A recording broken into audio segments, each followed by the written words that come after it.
Guys এই হলো আমাদের নতুন গাড়ি। তো এটা হলো আমার ফ্রেন্ড কিনেছে FZ ভার্সন। গাড়িটা কিন্তু জাস্ট ওয়াও গাইস, আসলেই ওয়াও।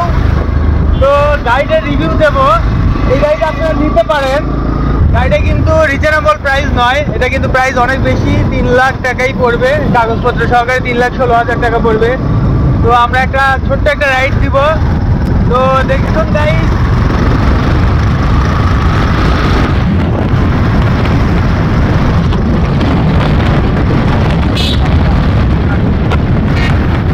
কিন্তু আমার বন্ধু কিন্তু পাঙ্কা ড্রাইভার হয়ে গেছে। তো ওর নতুন একটা বাইক কিনেছে FZ 4 ভার্সনের। তো অনেক হ্যালো নতুন ড্রাইভার দেখেন, এই মজা করে গাড়ি চালাইতেছে কিন্তু just wow. This is Bangladesh guys, এটা অনেক সুন্দর। এটা কিন্তু সেই বিখ্যাত ফকিরের 7 পুকুর। আমরা এখন আছি ফকিরের সেই 7 পুকুরের পাশে।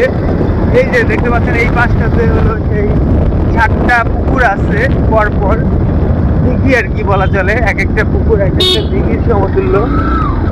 তো আসলে খুবই সুন্দর জায়গা। যারা বেড়ার আশেপাশের থেকে আমাদের ভিডিওটা দেখবেন তারা অবশ্যই এই জায়গাটাতে একসময় এসে ঘুরে যেতে পারেন। বেড়ানোর জন্য কিন্তু জায়গাটা কিন্তু অসাম। আমরা ছোটবেলায় আসতাম, এখন আর ওইভাবে আসা হয় না। জাস্ট এই রাস্তা দিয়ে আমরা যাচ্ছিলাম, এটা বসিলার রোড।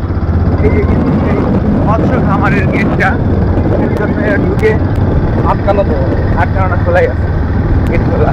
এগুলো একটা ভিডিও করা। তো যাই হোক গাইস, আমরা পরবর্তীতে নেক্সট কোথায় যাচ্ছি সেটা জানিয়ে দেবো। আমি এবং ফরিদ যাচ্ছি কোথায় ট্রাভেল করতে, ঘুরতে, বেড়াইতে অজানা ঠিকানায়। অজানা ঠিকানায়। ফরিদ এন্ড পিপল, বিদায়। বিদায়।